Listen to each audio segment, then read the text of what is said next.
Okay, so we'll continue with some more machine learning questions, right? So the first question is uh, true false. The first question is true false. Is logistic regression is a supervised machine learning algorithm? Yes, logistic regression जो है वो supervise machine learning algorithm है. Supervise machine learning algorithm है logistic regression, और इसके साथ साथ linear regression भी है. सुपरवाइज्ड के और भी पार्ट होते हैं. लॉजिस्टिक है, लीनियर है, रैंडम फॉरेस्ट है, डिसीजन ट्री है, राइट. सो ये सारी आपकी सुपरवाइज्ड मशीन लर्निंग एल्गोरिथम होती है. अनसुपरवाइज्ड में आपका के मींस आ गया, जो क्लस्टरिंग एल्गोरिथम होगी वो आएंगे, इसमें पीसी आ जाएगा. तो ये अनसुपरवाइज्ड होती है. सुपरवाइज्ड में आपको जो लेबल डेटा प्रोवाइड करना पड़ता है.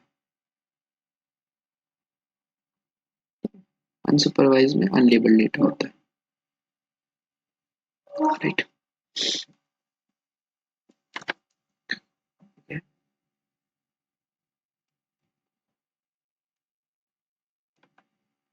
The next is logistic regression mainly used for regression. Actually जो logistic regression है ये क्लासिफिकेशन के लिए यूज होता है. इसका जो नाम लॉजिस्टिक रिग्रेशन है ये इसलिए है क्योंकि जो इनबिल्ट ये बेस जो एल्गोरिथम जो बनी हुई है ये रिग्रेशन यूज करके बनी हुई है, इसलिए इसके नाम में रिग्रेशन है. और प्लस इसका जो डिसीजन बाउंड्री जो होती है ना वो अपन लीनियर यूज करते हैं, लेकिन ये यूज होती है क्लासिफिकेशंस के लिए. तो ये फॉल्स हो गया. True or false? Is it possible to design a logistic regression algorithm using neural network algorithm? Yes. Neural network use करके आप डिसीजन ट्री बना सकते हो. सॉरी, लॉजिस्टिक रिग्रेशन बना सकते हो, डिजाइन कर सकते हो. ये possible. Is it possible to apply a logistic regression algorithm on a 3 classification problem? So ये है 3 class classification problem. सिर्फ 3 क्लासेस हैं इसमें. मेनली लॉजिस्टिक में अपने पास क्या होता है, बाइनरी क्लासेस होती है 0 और 1. मतलब क्लास ए हो गया और क्लास बी हो गया, लेकिन इसमें इसने 3 क्लास दे दी. तो आप सोचोगे कि इसको कैसे करेंगे, राइट. तो इसके करने के लिए अपन क्या कर सकते हैं कि मान लो ए बी और सी क्लासेस हैं, तो अपन ए वर्सेस ऑल कर देंगे, बी वर्सेस ऑल कर देंगे और सी वर्सेस ऑल कर देंगे. इस तरीके से अपन इसको 3 क्लासिफिकेशन प्रॉब्लम को इसको सॉल्व कर सकते हैं. सो ये ट्रू हो गया. इसको 1 वर्सेस ऑल मेथड बोला जाता है. ये हो गया 1 versus all remaining. Which of the following is method do we use to best fit the data in logistic regression? Options क्या क्या हैं इसके? Options है इसके least square error, maximum likelihood. So least square error अपन use करते हैं linear regression. Maximum likelihood use करते हैं इसमें. यह क्या हो गया, logistic regression का पार्ट हो गया,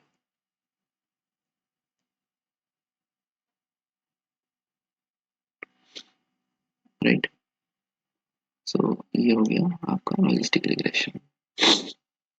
ये मैक्सिमम लाइक्लीहुड यूज करेंगे. Which one of the following evolution metrics cannot be applied in logistic regression? So AUC ROC curve जो लॉजिस्टिक रिग्रेशन की जो एवोल्यूशन मैट्रिक्स होते हैं वो होते हैं आपके कंफ्यूजन मैट्रिक्स. AUC और ROC कर्व होते हैं, और लॉग लॉस, और आगे इसमें आप पढ़ोगे क्रॉस एंट्रोपी वगैरह. सो ये यूज किए जाते हैं इसमें. सो ये हो गया, ये हो गया, और एक्यूरेसी पार्ट हो गया, एक्यूरेसी पार्ट हो गया आपका कंफ्यूजन मैट्रिक्स का। सो ये सारे आप अप्लाई कर सकते हो। तो करेक्ट ऑप्शन क्या है इसमें? करेक्ट ऑप्शन हो गया इसका मीन स्क्वायर्ड एरर। ये आप अप्लाई नहीं कर सकते लॉजिस्टिक के लिए, ठीक है। One of the very good method to analyze the performance of logistic regression is AIC, which is similar to R squared in linear regression. Which of the following is true about AIC? We prefer a model with minimum AIC value, correct. Least AIC value भी अपन जो model होंगे उसको prefer करेंगे। So A is the correct option. Standardization of features is required before training a logistic regression. No, इसमें आपको कोई requirement नहीं होती है स्टैंडर्डाइजेशन। So इसका false हो गया। Which of the following algorithm do we use for variable selection? Okay, so variable selection के लिए अपन यूज करते हैं लासो। ये इनबिल्ट होती है इसके अंदर। ये आपको जो कोफिशिएंट्स होते हैं उनको भी मिनिमाइज करेगा, और उसमें आपको जो फीचर्स हैं फीचर सिलेक्शन भी करके देगा। तो अगर इसमें अगर 10 पैरामीटर हैं, 10 फीचर्स हैं, तो ये आपको 8 को जीरो कर देगा, 8 का कोफिशिएंट जीरो कर देगा, और बचे जो 2 बचे उनके कोफिशिएंट को मिनिमाइज करेगा। सो तो हुआ क्या, इसमें जो 2 फीचर हैं 10 में से टोटल 2 फीचर सेलेक्ट हुए, तो ये फीचर सिलेक्शन का पार्ट हो गया। रिज में ऐसा नहीं होता है। रिज में क्या होता है, ये क्या करता है, ये सिर्फ कोफिशिएंट्स की जो वैल्यू होती है उसको मिनिमाइज करता है, लेकिन फीचर सिलेक्शन नहीं करता है।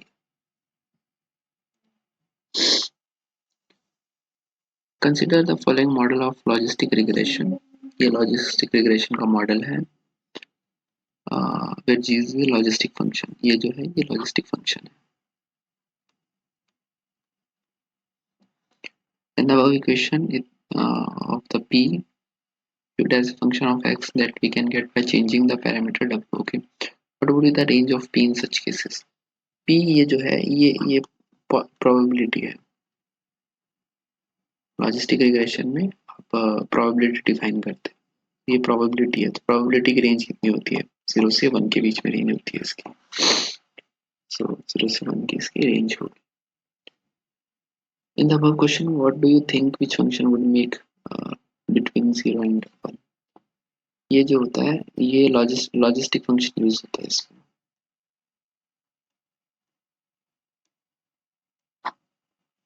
सो लॉजिस्टिक फंक्शन जो है आपको इसका जो फंक्शन होता है 1 प्लस ई की पावर माइनस एक्स, ये आप लॉजिस्टिक फंक्शन हो। सो ये आपको 0 से 1 के बीच की वैल्यू देगा। So A is the correct option. Suppose you train a logistic regression classifier and your hypothesis function h is ये h है, where theta 0 is 6, theta 1 equals to 0, theta 2 equals to 1। Okay, सो ये वाला part तो cancel out हो गया, ये इसका coefficient 0, तो ये बच गया g equals to theta 0 plus theta 2 into x2। और अगर इसकी वैल्यू डाल दोगे आप तो ये बन गया 6 माइनस x2। ठीक, ये 6 माइनस x2 बच गया आपका। Which of the following figure will represent the decision boundary as given by the classifier? तो ओके, सो अपनी इक्वेशन क्या थी? H of theta equals to 0 6 minus x2। ये x2 है y एक्सिस पे और ये x1 है। सो अगर मैं इसको 6 माइनस x2 बराबर 0 कर दूं तो x2 बराबर 6, ये लाइन जाएगी। तो x2 बराबर 6 तो लाइन कौन सी है? a है और b है। सो c और d ऑप्शन तो हो गए गलत। अब देखो जैसे जैसे आपकी जो इस इक्वेशन को ध्यान से देखो इसको, और मैं x2 की वैल्यू जो है वो बढ़ाऊंगा, सो ये टोटल फंक्शन क्या होगा, इसकी वैल्यू क्या होगी, ये नेगेटिव में जाएगी। और 6 माइनस x2 की जो वैल्यू अगर मैं डिक्रीज करूंगा तो ये वैल्यू पॉजिटिव में जाएगी। सो लॉजिस्टिक रिग्रेशन के लिए क्या हो गया, ऊपर वाला जो होगा वो जीरो होगा, और क्योंकि वो नेगेटिव में जा रहा है, अगर आप x2 की वैल्यू बढ़ाओगे तो ये नेगेटिव में जाएगा, ये घटाओगे तो ये पॉजिटिव में जाएगा। तो this is the correct answer. If you replace coefficient of x1 with x2 what would be the output figure. इसका उल्टा कर दो, x2 और x1 को रिप्लेस कर दिया, सो ये कैसा बन जाएगा, ये मेरा x2 हो गया और ये मेरा x1। अब x2 की लाइन जाएगी यहाँ से 6 पर, ठीक है, और ये वाला एरिया हो गया मेरा 1 और ये वाला हो गया मेरा 0। सो ये कहाँ पे आ रहा है, 1 और 0, 1 और 0, ये रहा। तो D is the correct answer. Suppose you have been given a fair coin and you want to find the odds of getting heads. Which of the following option is true? Odds. So odds क्या होता है? Odds होता है probability in favor upon probability not in favor. So heads आने की probability कितनी है? अब अगर 22 टॉइस से इसने दिया है, फेयर कॉइन है, तो ये हो गया 0.5 और नॉट इन फेवर 1 माइनस 0.5, ये हो गया 0.5 by 0.5 that is equals to 1. So odds will be 1. The logit function is the log of odds function. So logit function क्या होता है इसका? Logit function होता है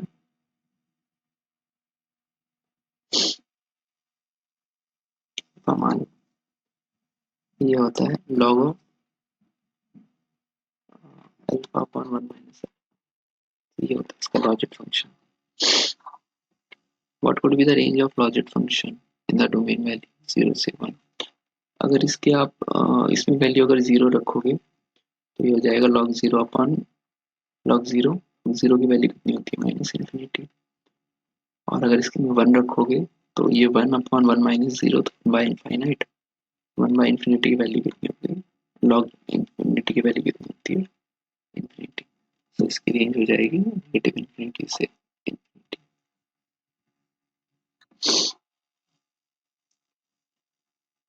okay, which of the following option is true?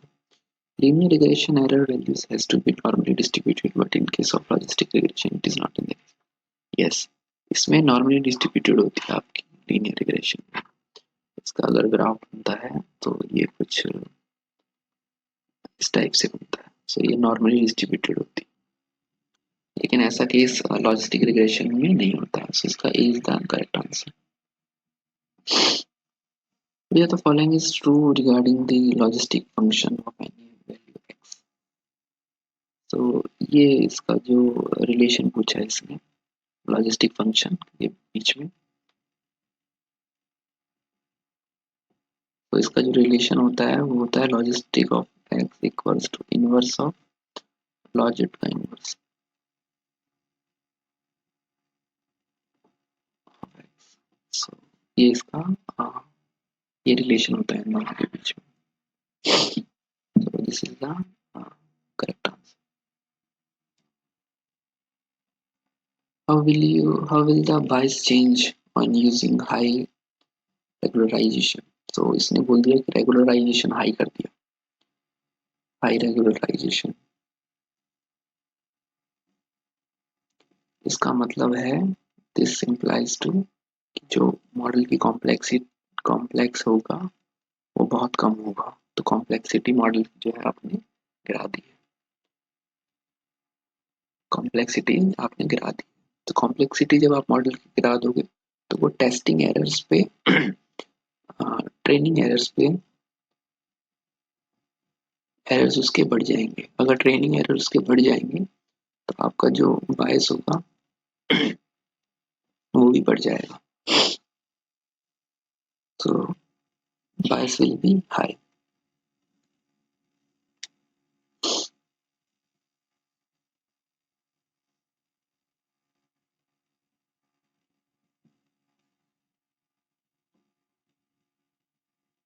तो बायस उसका high हो गया। Suppose you applied a logistic regression model on a given data and got a training accuracy. Training accuracy आपकी x आ गई and testing accuracy y आ गई. Okay. Now you want to add a feature, new feature in the same data. Select the option which is correct in such a case. नया feature लेके आ रहा है, मान लो आपका data frame जो है वो m into n रेशियो पे है. So m इसके नंबर ऑफ फीचर्स हो गए. अब आप इसको m plus 1 into n का बना रहे, तो एक नया फीचर ऐड कर रहे. Training accuracy increases. इससे क्या होगा, आप नए डेटा में लेके आ रहे हो तो ट्रेनिंग एक्यूरेसी आपकी इंक्रीज हो जाएगी, क्योंकि जो डेटा जो होगा ना वो नए उसको और ज़्यादा इंफॉर्मेशन मिलेगी. नया फीचर है सो ये कुछ और नई इंफॉर्मेशन लेके आएगा. न्यू इंफॉर्मेशन मिलेगी, इसकी वजह से आपका जो मॉडल है उसको वो नए पॉइंट्स को एक्सप्लेन कर पाएगा, तो आपकी जो एक्यूरेसी है वो इंक्रीज हो जाएगी.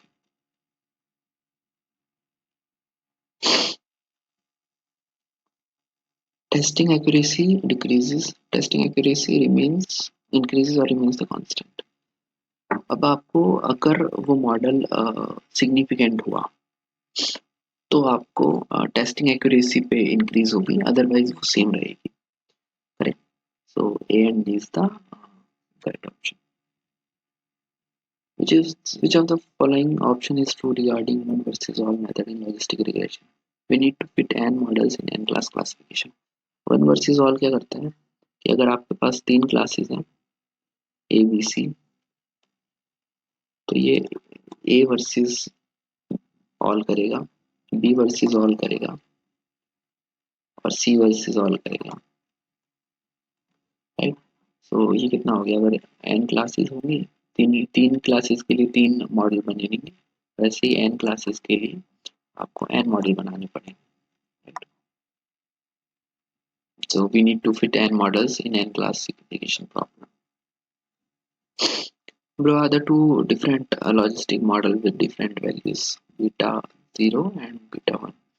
So ये वाला जो है ग्राफ जो है ये हो गया 1 प्लस e की पावर माइनस एक्स का ग्राफ हो गया. राइट. और इसको अगर और एक्सप्लेन करें तो 1 e की power minus beta 0 plus beta 1 इसका ग्राफ हो गया. राइट.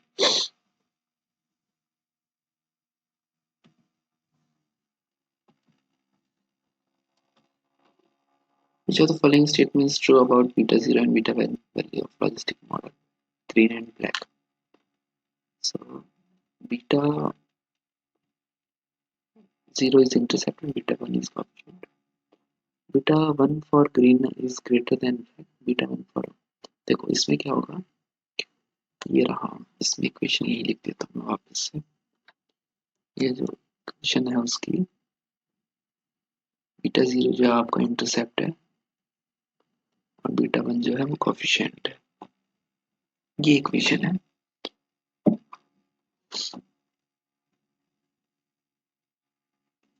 और जो दूसरा ग्राफ है इसका ऑपोजिट है. राइट. तो ये वाला जो ग्राफ है ये सिग्मॉइड का है इसका, और ये इसकी हो गई मिरर इमेज.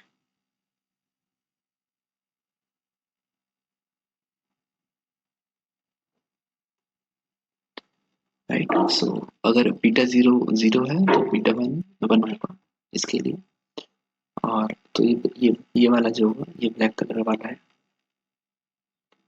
तो इसमें बीटा 0 जो है 0 है, बीटा 1 1 है, तो इसके लिए उल्टा हो जाएगा.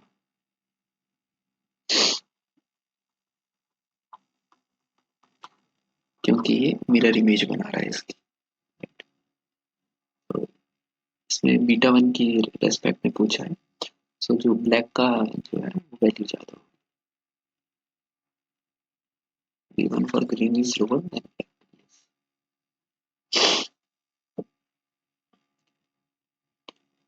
You have the three scatter plot A, B, C left to the right and drawn decision boundaries for logistic regression. ये दो क्लासेस हैं, रेड और ब्लू, और किसी ने इसको हाथ से इसको डिसीजन बाउंड्री बनाई है, इसको अलग किया। तो एक डिसीजन बाउंड्री ये हो सकती है, एक ये हो सकती है, और एक थोड़ी और ज़्यादा ये कॉम्प्लेक्स बना के दिया है, तो more complex model इसमें इन्वॉल्व किया गया। Which one of the following work figure show the decision boundaries overfitting? Overfitting का केस कौन सा है? क्लियरली जो ज़्यादा कॉम्प्लेक्स मॉडल होगा और जो ज़्यादा इंफॉर्मेशन दे रहा है ट्रेनिंग सेट पे, वो आपका ओवरफिटिंग मॉडल होगा। सो ये क्लियरली दिख रहा है कि C is the option for overfitting. What do you conclude after seeing the visualization? Okay, इसको देखते हैं। The training error in first plot is maximum as compared to the second and third plot. इसमें training error maximum होगा, ये बात हो रही है आपकी ट्रेनिंग एरर की। ट्रेनिंग एरर इसमें मैक्सिमम क्यों होगा? क्योंकि ये बहुत ही रेगुलर जनरलाइज मॉडल है ना, कॉम्प्लेक्स मॉडल नहीं है ये वाला, बहुत कॉम्प्लेक्स मॉडल है। और ये थोड़ा जनरलाइज मॉडल है। जनरलाइज मॉडल में आपको जो है ट्रेनिंग एरर्स वो मैक्सिमम मिलेंगे।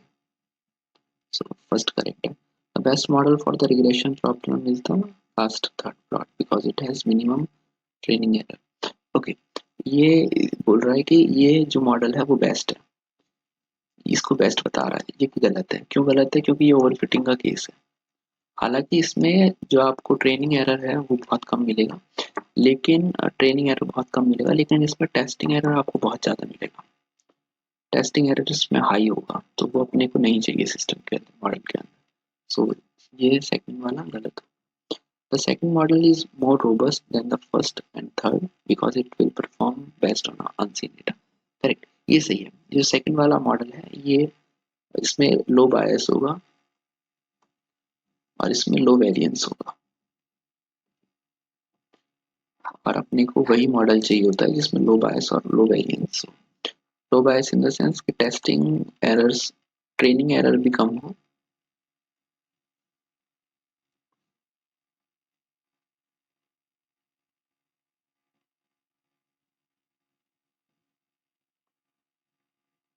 ट्रेनिंग एरर कम हो और टेस्टिंग एरर भी कम हो। ये मॉडल चाहिए जो कि है सेकंड वाला मॉडल। तो थर्ड स्टेटमेंट इसमें सही है। The third model is overfitting more as compared to the first and second model. Correct. ये second और third के comparison में ये ज़्यादा overfitting है। All will perform same because we have not seen the testing data. No. अपने हालांकि testing data नहीं देखा है, बट ये वाला मॉडल है, ये ज़्यादा जनरलाइज है। इसमें अगर आप देखोगे तो कहीं भी अगर टेस्टिंग डेटा का नया पॉइंट आ गया, ये वाला इधर चला गया, जस्ट हल्का सा इधर गया, तो ये जो है आपको एरर रेट्स दे देगा। तो इसकी वजह से ये स्टेटमेंट गलत है। इसका करेक्ट स्टेटमेंट 1, 3 and 4 ये C option. Suppose above decision boundary were generated for the different value of regularization. Check the above decision boundary show the maximum regularization. Maximum regularization कौन सा है? ए जो था ना, वो मैक्सिमम रेगुलराइजेशन था, ये वाला, ये मैक्सिमम रेगुलराइजेशन है इसमें।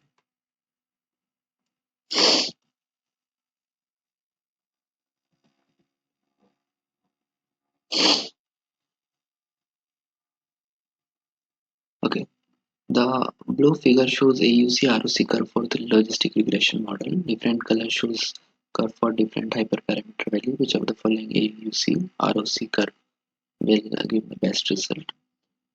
Okay,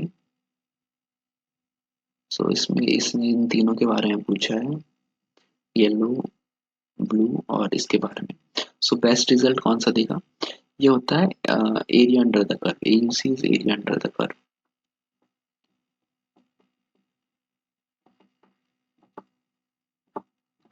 right. अब जिसमें सबसे ज्यादा मैक्सिमम एरिया होगा वो अपने को चाहिए। तो मैक्सिमम एरिया कौन देगा? ये, क्योंकि इसमें ये पूरा आ जाएगा, राइट, इसका पूरा एरिया होगा। जबकि अगर इस वाले की बात करेंगे तो इसका ये एरिया होगा सिर्फ, राइट। और अगर इस वाले की बात करेंगे तो इसका सिर्फ ये वाला एरिया होगा। मैक्सिमम एरिया अपने को येलो लाइन मिल रहा है। What would you do if you want to train logistic regression on the same data that will take less time as well as give the comparatively similar accuracy? अपने को क्या model जो है वो less time में train हो जाना चाहिए।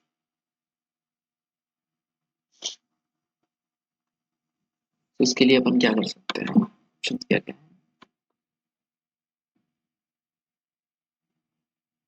Suppose you are using a logistic regression model on a huge data set. One of the problems you may face on such huge data is the logistic regression will take very long time to run. Correct. अभी अपने को इसका time minimise करना है कि उसको train होने में टाइम कम लगे। टाइम कम लगेगा, टाइम कम कैसे लगेगा? इसने बात करी है लर्निंग रेट्स की और नंबर ऑफ आइट्रेशंस की। सो अगर नंबर ऑफ आइट्रेशंस में घटा दूंगा तो मेरा क्या होगा? मेरे को जो टाइम है वो कम लगेगा क्लियरली, क्योंकि अगर नंबर बार बार उसी चीज को मैं ट्रेन कर रहा हूँ बार बार तो उसको ज़्यादा टाइम लगेगा। लेकिन अगर मैं नंबर ऑफ आइट्रेशन घटा दिए कि आपको 50 में से 10 कर दिया मैंने, इसको 50 से 10, तो 1/5 टाइम लगेगा उसको, राइट। सो इट्स डायरेक्ट, इसका number time minimize, iteration minimize करने से टाइम मिनिमाइज हो जाएगा। सेकंड थिंग क्या है? Increase the learning rate. Correct. मैं क्या कर सकता हूँ? मैंने लर्निंग रेट्स को जो अल्फा जो है उसको मैंने इंक्रीज कर दिया और जो नंबर ऑफ आइट्रेशंस थी मैंने उसको डिक्रीज कर दिया।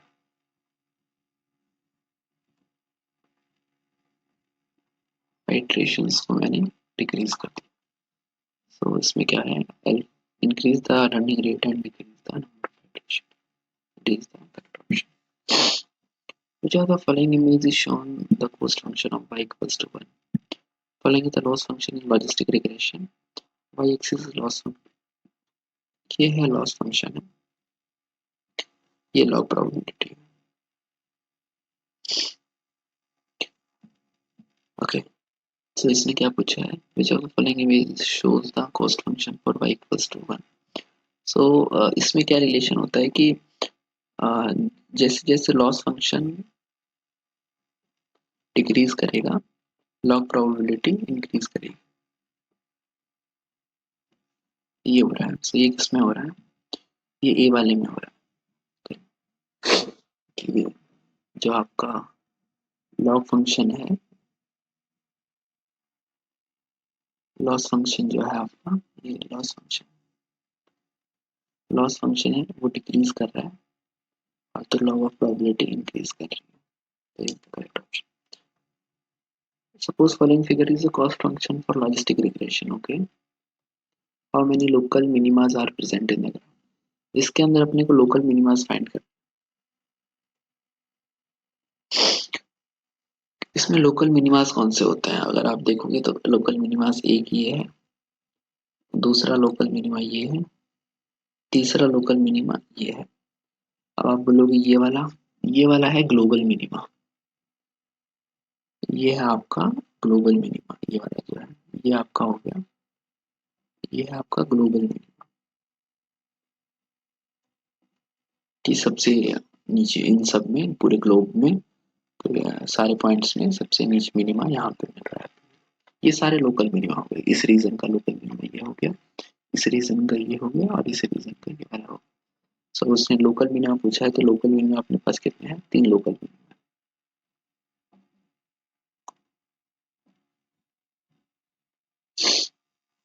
सो C is the correct option. Imagine you have given the flow graph of logistic regression which is shows the relationship between cost function and number of iteration for 3 different learning rates. Different colours are showing different, ठीक है। So ये cost function और number of iteration में है, और ये आपको alpha के बारे में बात कर रहा है, ये अल्फा की वैल्यू पूछा है। सो ब्लू का है L1, ये आपका हो गया L2, और ये आपका हो गया L3। सो इसमें क्या होता है कि आ, जो अगर कॉस्ट फंक्शन जो है वो इन्वर्सली प्रोपोर्शनल होता है नंबर ऑफ आइट्रेशन के।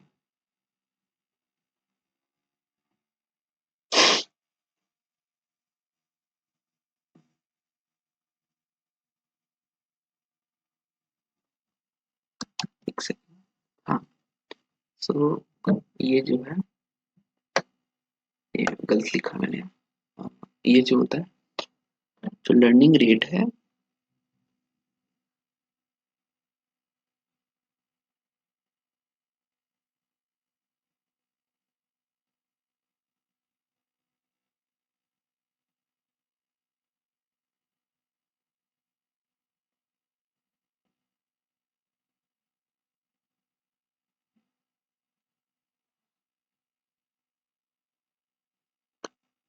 सो इसमें क्या होगा कि आपका जो लर्निंग रेट्स है,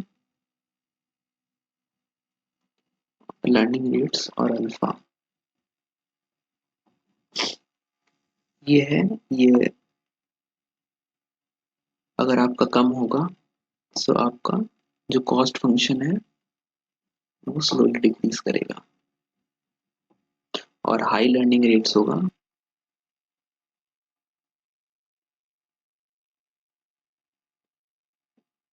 तो ये कॉस्ट फंक्शन जो होगा ये जल्दी डिक्रीज करेगा।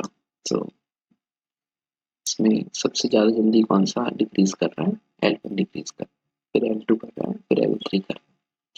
तो L3 जो होगा वो ग्रेटर होगा। सीधा करेक्ट ऑप्शन।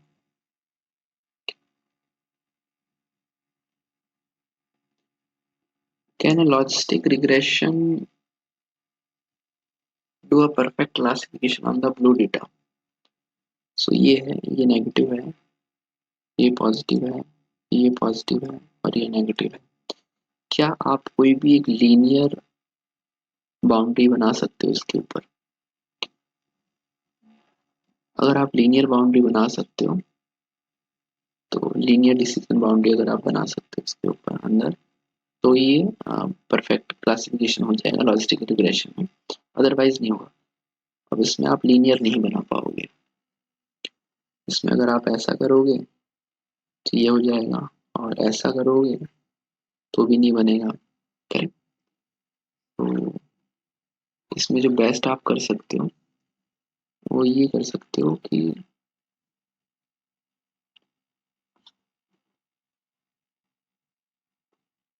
ये नेगेटिव हो गया, ये पॉजिटिव है, ये पॉजिटिव है, ये नेगेटिव, इस टाइप की कॉम्प्लेक्स डिसीजन बाउंड्री बनेगी इसकी, है ना।